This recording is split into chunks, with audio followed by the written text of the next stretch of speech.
చేనేతల అభివృద్ధి సంక్షేమం కోసం చివరి శ్వాస వరకు పోరాడిన వ్యక్తి ప్రగడ కోటయ్య అని మంత్రి సవిత అన్నారు. బాపట్ల జిల్లా చీరాలలో ప్రగడ కోటయ్య 111వ జయంతి వేడుకల్లో ఎమ్మెల్యే కొండయ్యతో కలిసి పాల్గొన్నారు. ప్రగడ కోటయ్య విగ్రహానికి పూలమాలలు వేసి నివాళులు అర్పించారు. వైసీపీ ప్రభుత్వం చేనేతలను నిర్లక్ష్యం చేస్తే కూటమి ప్రభుత్వం అండగా నిలుస్తోందని మంత్రి సవిత తెలిపారు.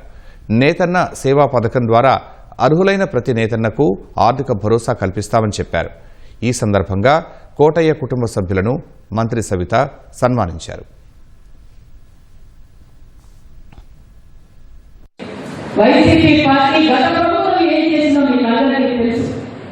మనం ఇస్తున్న సంక్షేమ పథకాలన్నీ రద్దు చేసేసి ఆ రోజు పెట్టుబడి కావచ్చు, హెల్త్ పాలసీ కావచ్చు, మరి నూనె సబ్సిడీ కావచ్చు, ఏ విధంగా అయితే మీకు స్వర్ణయుగంగా జరిగిందో మీకు అందరికీ తెలుసు.